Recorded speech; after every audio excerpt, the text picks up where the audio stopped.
जय गुरु गोरखनाथ। ओम नमः शिवाय। आज मैं आपको प्रेत के बारे में बताती हूँ और प्रेत के लक्षणों के बारे में बताती हूँ कि जब कोई हमारे ऊपर प्रेत छोड़ता है या कोई तांत्रिक के द्वारा हमारे ऊपर क्रिया की जाती है तो कैसे होती है। सबसे पहले तो देखो, आप अपने बालों को संभाल के रखो, नाखूनों को संभाल के रखो, जो पानी पिया उसका जूठा कहीं ना छोड़ो। लोग मिठाई में दे सकते हैं, आपको फल फ्रूट में दे सकते हैं, दूध में, खीर में, हर चीज से आपके ऊपर प्रेत छोड़ देते हैं। क्योंकि देखो, इन तांत्रिकों का तो देखो कुछ नहीं जाएगा, क्योंकि तांत्रिकों ने तो पैसा लेना है और आपके ऊपर प्रेत को छोड़ देना है। क्योंकि तांत्रिकों ने तो दुकान बना रखी है अपने पैसे कमाने की। और दूसरा, आपका पुतला बना लेते हैं जाके शमशान में। पुतला बना के उसके ऊपर या तो कोई आपका कपड़ा ले जाते हैं, या आपके बाल ले जाते हैं, या आपकी सुगंध ले लेते हैं, या आपको परफ्यूम के द्वारा ये प्रेत को भेजते हैं। और आपकी आवाज के द्वारा ही प्रेत आ सकता है। ये ना सोचो कि फोन के जरिए प्रेत नहीं आ सकता।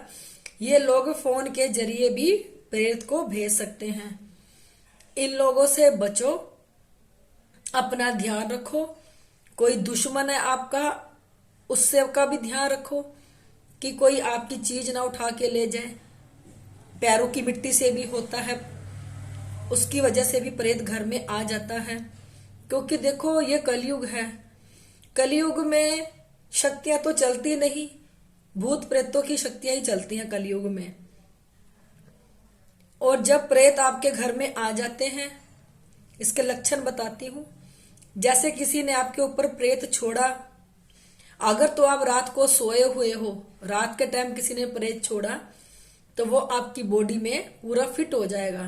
क्योंकि आप सोए हुए हो, उसी डायरेक्शन में वो प्रेत आपके शरीर में प्रवेश कर जाएगा और पूरा सोए सोए आपके अंदर फिट हो जाएगा। अगर चलते फिरते किसी ने प्रेत छोड़ा, क्योंकि हमारा शरीर चलता फिरता है, तो वो शरीर में फिट होने में उस प्रेत को टाइम लगता है।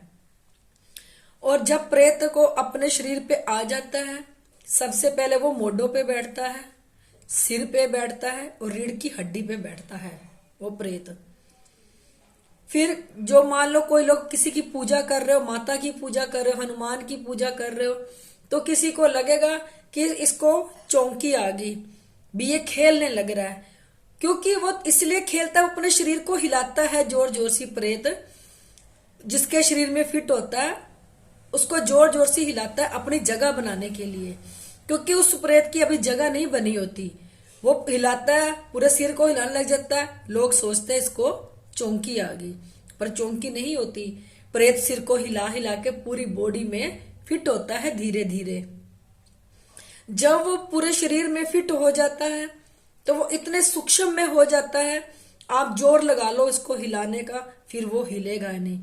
फिर लोग सोचते हैं अचानक से, क्योंकि कई प्रेतों को 3 महीने 4 महीने उसका शरीर में फिट होते लग जाते हैं। और जब अचानक से प्रेत फिट हो जाता है तो सामने वाला सोचता है भी इसको तो चौंकी आती थी, क्या पता इसकी चौंकी को बांध दिया, इसकी गद्दी को बांध दिया, जो भी था। पर ये बात नहीं होती, क्योंकि उस शरीर वो सूक्ष्म से सूक्ष्म शरीर में फिट हो जाता है, फिर वो हिलता नहीं है। ये कलयुग है। गद्दी से जुड़ो, गुरु बनाओ, अच्छा देख के गुरु बनाओ जो आपकी रक्षा कर सके। और किसी अच्छी गद्दी से जुड़ो जो आपको इन चीजों से बचा के रखे। अगर आप किसी अच्छी गद्दी से जुड़े हो, अपने गुरु के पास जाओ, जल बनवा के लाओ, पढ़वा के लाओ, गूगल पढ़वा के ले आओ, आप पीली सरसों पढ़वा लो, अगरबत्तियां पढ़वा लो, जो आप रोज शाम को अपने घर में इसका कार्य करते रहो, जिससे आपका बचाव हो जाए। मैं आपको यही कहूंगी, कल युग में कोई भी किसी का अपना नहीं है। जो आपसे ज्यादा मीठा बोलता हो उससे भी बचो, क्योंकि वो नीचे नीचे ही दांती फेरता है। ऊपर से तो वो मीठा बोलता है, अंदर आपके लिए उतनी ही नफरत रखता है। क्योंकि कई लोग होते हैं अपनापन जता के, मीठा बोल के उसके ऊपर वार करते हैं।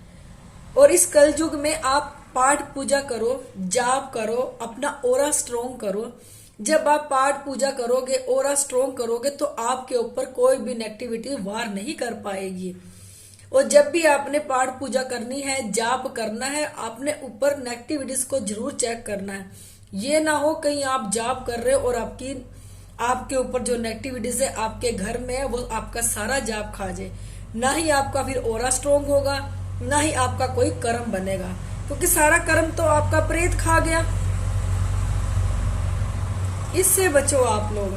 फिर ये जो प्रेत किसी औरत की बॉडी में आ जाते हैं, तो जैसे जिन अपनी पत्नी बना लेता है औरत को, वैसे प्रेत भी अपनी पत्नी बना के उसको रखने लग जाता है। जब प्रेत अच्छे से सूक्ष्म में रम जाता है, फिर शरीर में वो बीमारियां लगाना चालू कर जाता है। फिर जब उसको अनेक बीमारियां लगती हैं, फिर उसको मार के अपने साथ ही ले जाता है। क्यों? क्योंकि वो उसको अपनी पत्नी बना लेता है। फिर तो उसको अपने साथ उसको लेके जाएगा ही जाएगा। ये सब लक्षण है प्रेत के। आप जब भी किसी पे ये चीज देखो आप कि ये पहले हिलता नहीं था, ये अपना सिर हिलाने लग गया या अपना शरीर हिलाने लग गया, तो उसके ऊपर देखो कोई ना कोई नेगेटिविटीज किसी ने छोड़ी है या लग के आई है। ये ध्यान रखना है, क्योंकि कलयुग है भाई। जितना हो सकता है जाप करो, बचो, क्योंकि एकमात्र परमात्मा ने कलयुग ही दिया है इस भव से पार निकलने को। अपने अगले पिछले कर्मों का निपटारा कर दो इस कलयुग में, फिर अगला जन्म जैसे आप चाहोगे परमात्मा वैसा ही देगा। अगर आपके दोष कर्म कुछ रह भी जाएंगे ना भक्ति करने से, तो परमात्मा आपको अगला जन्म देगा कि बच्चा तेरी भक्ति जहां छूट गई थी वहां से दोबारा अपनी भक्ति शुरू कर और अपने दोष और कर्मों का निपटारा कर। मैं अपनी हर वीडियो में कहती हूँ, इस वीडियो में कह रही हूँ। यहाँ पे गुरु गोरखनाथ साक्षात शरीर समेत प्रकट हुए थे और भोलेनाथ भी। किसी भी दरबार में आपको सूक्ष्म नेगेटिविटीज देखने को नहीं मिलेगी, क्योंकि यहाँ शिव दरबार है। यहाँ आपको सूक्ष्म से सूक्ष्म नेगेटिविटीज को बताया जाएगा, जो आपके खून में रम चुकी है, जो आपकी बॉडी में रम चुकी है, जिसका आपको बिल्कुल भी पता नहीं लग रहा कि हमारे ऊपर कोई नेगेटिविटीज भी नहीं है। हाँ, पर बीमारियों का पता लग रहा है कि हम बीमारियों का घर बन गए। आज ये बीमारी लगी, आज वो बीमारी लगी हमें, क्योंकि ये प्रेत अनेक बीमारियों को शरीर में पैदा कर देते हैं। एकमात्र सिर्फ इसी धाम में सूक्ष्म नेगेटिविटीज को देखा जाता है, क्योंकि यहाँ गुरु जी और भोलेनाथ दोनों एक ही रूप है, पर दोनों ने साक्षात यहाँ दर्शन दिए हैं। नीचे मेरा नंबर दिया है। किसी को सोए हुए दबते हैं, काली परछाइयां दिखती हैं किसी को, या स्वप्न में कुछ गंदा दिखता है किसी को, तो नीचे मेरा नंबर दिया है, मुझे कॉल जरूर करना। क्योंकि जिसके ऊपर प्रेत होता है ना, अगर वो किसी सिद्ध मंदिर में भी जाए, किसी भी जगह पे भी जाए, सिद्ध स्थान पे, मान लो बालाजी ही जाए, तो वो प्रेत क्या करेगा, गंदी जगह पे जाके बैठ जाएगा। और किसी भी गंदी जगह पे जो अच्छी शक्ति है उस प्रेत को निकाल नहीं सकती, क्योंकि वो गंद में जाके बैठेगा और कोई उसको निकाल नहीं पाएगा। अगर आपको मेरी वीडियो अच्छी लगती है, इसे लाइक और सब्सक्राइब शेयर जरूर कर दिया करो।